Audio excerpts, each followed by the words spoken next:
Je veux dire, il n'a même pas eu la chance d'avoir une belle vie. Je voulais lui offrir une belle vie. Un enfant de 5 ans privé de sa vie. Sa tante, Ashley Belcher, a partagé des photos d'Ethan avec son frère.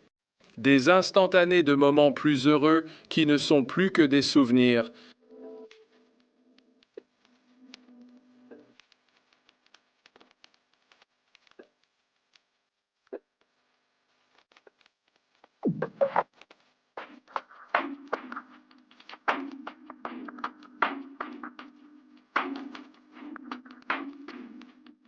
Bienvenue, merci d'être ici. Je suis Cassie, voici un monde cruel.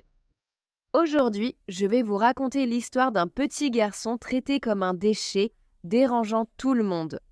Puis, un jour, il serait retrouvé mort. Voici l'histoire d'Ethan Belcher.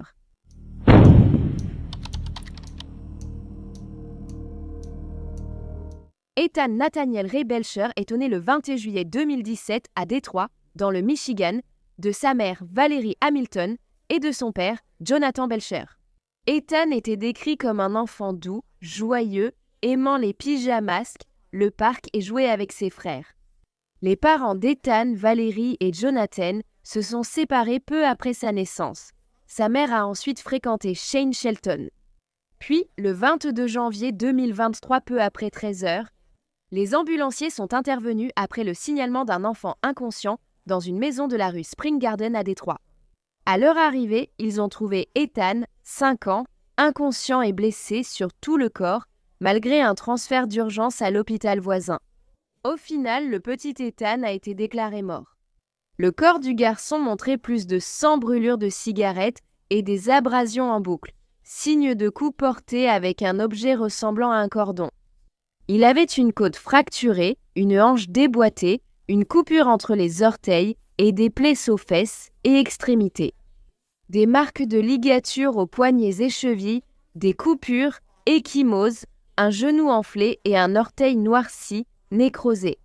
L'autopsie d'Ethan a révélé qu'il est mort de traumatismes contondants et de blessures par objets tranchants.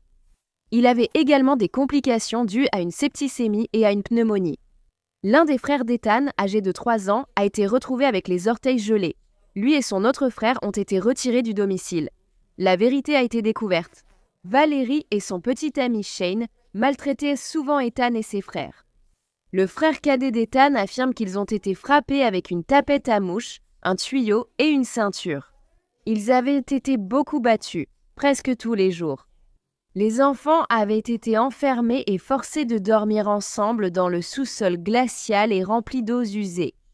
Quand les premiers intervenants ont pénétré dans la maison pour chercher Ethan, ils ont jugé généreux d'appeler ce logement une maison, le décrivant plutôt comme entre une ruine et un chantier.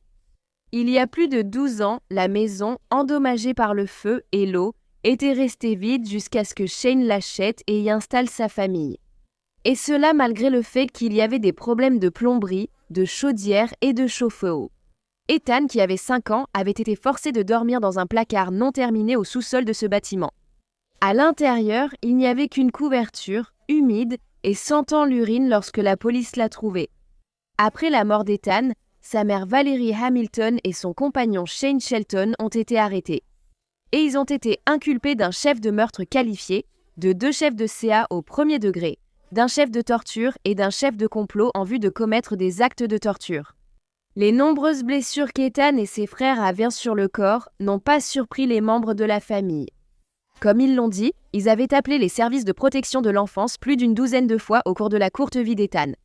Ils avaient d'abord contacté les services de l'enfance vers le moment où le garçon a eu 2 ans. Il était si maigre lorsque ses proches l'ont vu qu'il pouvait compter chacune de ses côtes. Mais la famille d'Ethan avait été informée par la protection de l'enfance qu'il n'était pas mal nourri, ce qui est insensé. Si c'est vrai, parce que, regardez-le, il n'y a aucun moyen de dire que cet enfant est correctement nourri. En 2021, la tante d'Ethan, Ashley Belcher, qui avait signalé à plusieurs reprises les services de protection de l'enfance, a emmené Ethan à l'hôpital. Quand la mère de Valérie l'a ramené chez elle, Ethan semblait avoir été battu avec des marques sur la tête, un œil enflé et presque ouvert. Sa main était également enflée et il avait des ecchymoses sur les côtes, les jambes et les fesses. Ashley a déclaré que ses blessures étaient si graves qu'il pouvait à peine s'asseoir. Selon la tante, elle avait supplié et imploré les services de protection de l'enfance d'agir avant qu'il ne soit trop tard pour les enfants. Chaque fois qu'un proche d'Ethan tentait de l'aider, la protection de l'enfance le renvoyait, ainsi que ses frères, chez leurs parents. Selon la police de Lincoln Park, ils avaient déjà été retirés 2 fois à leur mère, Valérie. Ils avaient ouvert une enquête et placé les enfants chez leur grand-mère pendant qu'ils envoyaient un dossier de preuves au bureau du procureur. Cependant, selon eux, c'est le bureau du procureur qui avait refusé de délivrer un mandat d'arrêt à l'époque.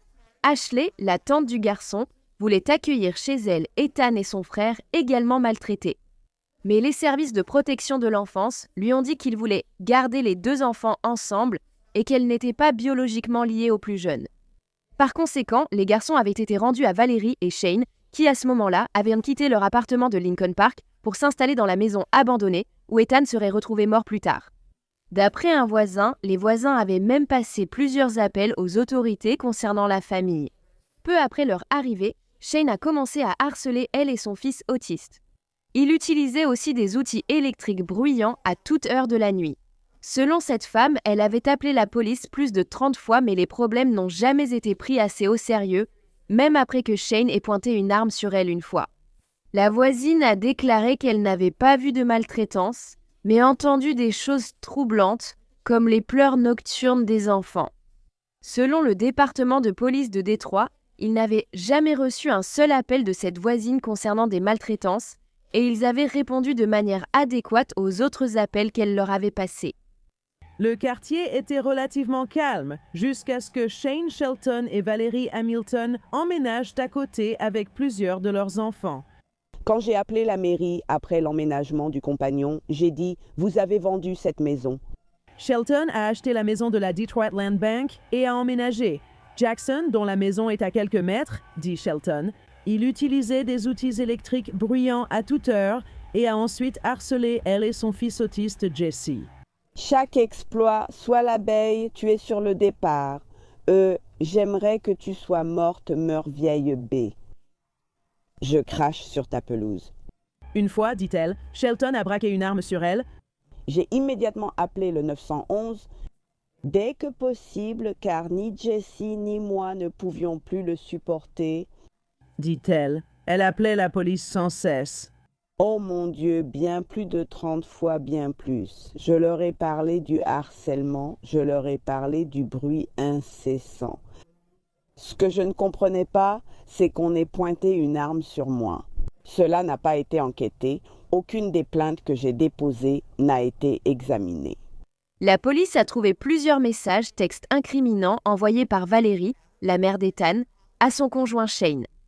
Dans l'un d'eux, elle disait « Si j'essaie de leur botter les fesses, je vais les tuer et finir en prison ».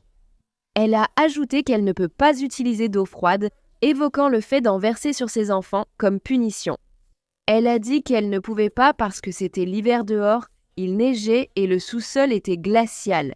Mais ensuite, elle l'a quand même fait. Dans un autre message à Shane, la mère a dit « Tant pis, je les ai tabassés comme pas possible ». Il y en avait un où Valérie disait à Shane qu'elle allait frapper les enfants si fort que leur tête allait sauter. Les détectives ont aussi trouvé une vidéo où Valérie disait à Ethan « J'en ai marre, tu ne sortiras jamais du sous-sol ». On voyait ensuite Ethan sangloter en redescendant les escaliers du sous-sol sur les fesses.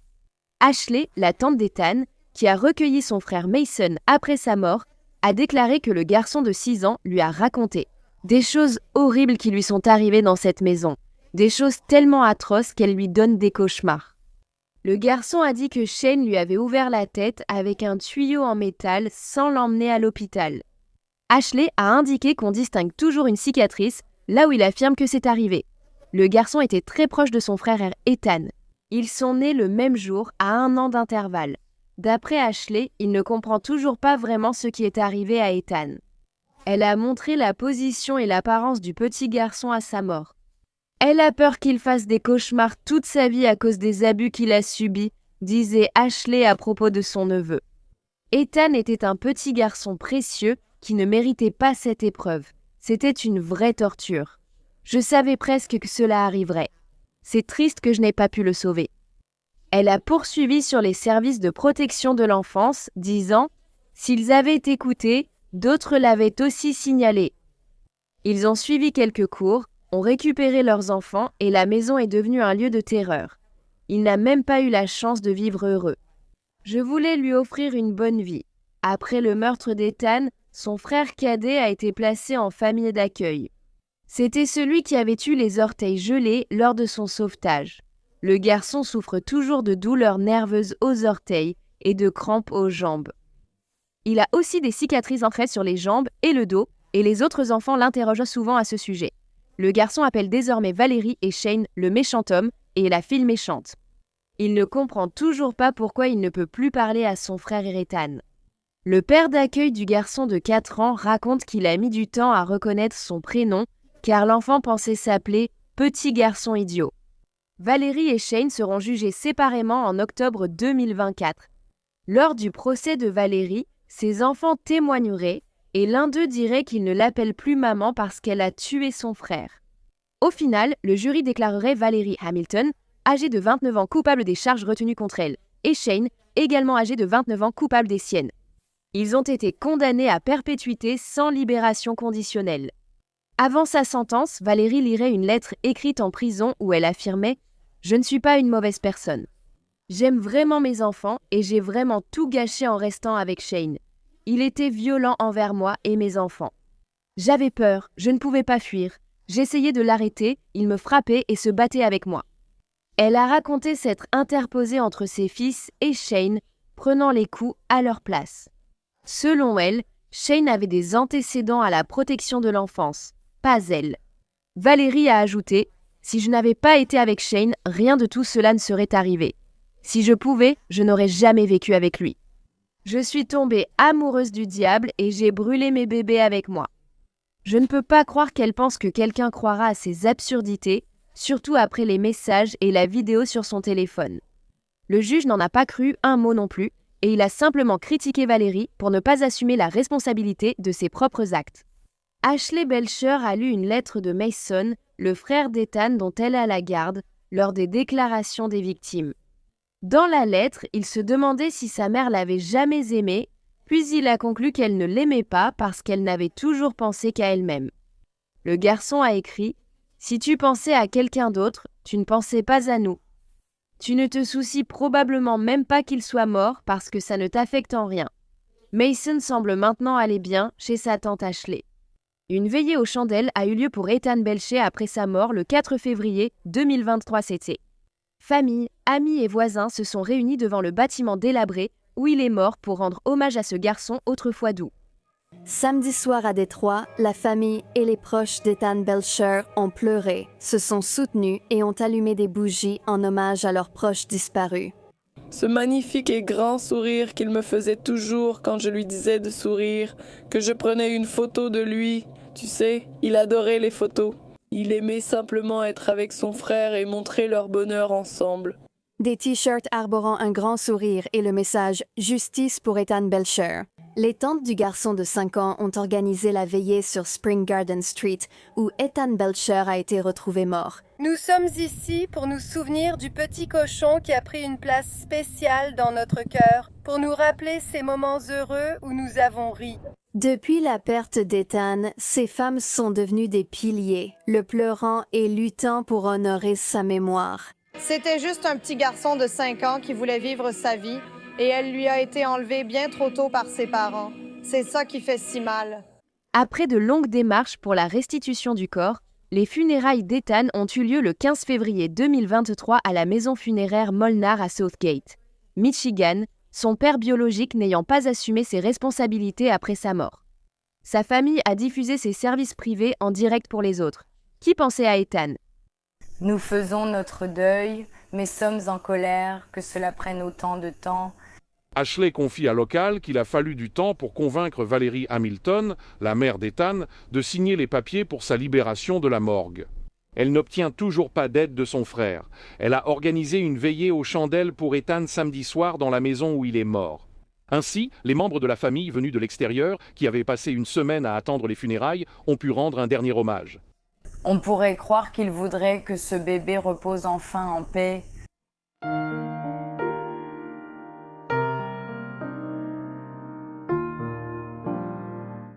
Merci d'avoir écouté l'histoire d'Ethan aujourd'hui. C'est l'un des pires cas de maltraitance et de négligence que j'ai vus. Le pauvre petit Ethan n'était pas seulement battu tous les jours, comme l'a dit son frère, mais il était aussi obligé de vivre loin des adultes de la maison, dans un sous-sol froid, sombre, humide, rempli d'excréments, semblable à un donjon. C'est bouleversant de voir un parent haïr ainsi son propre enfant. Donnez-moi votre avis sur cette affaire. Je sais que vous en avez un bien tranché. Alors si vous aimez les histoires criminelles et que vous voulez les entendre racontées par moi, n'oubliez pas d'appuyer sur le bouton s'abonner ci-dessous et activez aussi les notifications. Ainsi vous serez informé de mes nouvelles vidéos, publiées au moins 3 fois par semaine. Merci d'avoir regardé Un Monde Cruel, à bientôt et prenez soin de vous. Merci à tous les mécènes d'Un Monde Cruel. Plus de contenu d'Un Monde Cruel est disponible sur Patreon. Rendez-vous sur patreon.com/unmondecruel ou via l'application Patreon. Accédez chaque mois à des vidéos exclusives et plus encore. Tout soutien aide vraiment à s'assurer que les victimes ne soient jamais oubliées et à mettre en lumière les failles de la société liées à chaque affaire. Avez-vous une histoire à me suggérer? Si oui, envoyez-la à awickedworld@gmail.com.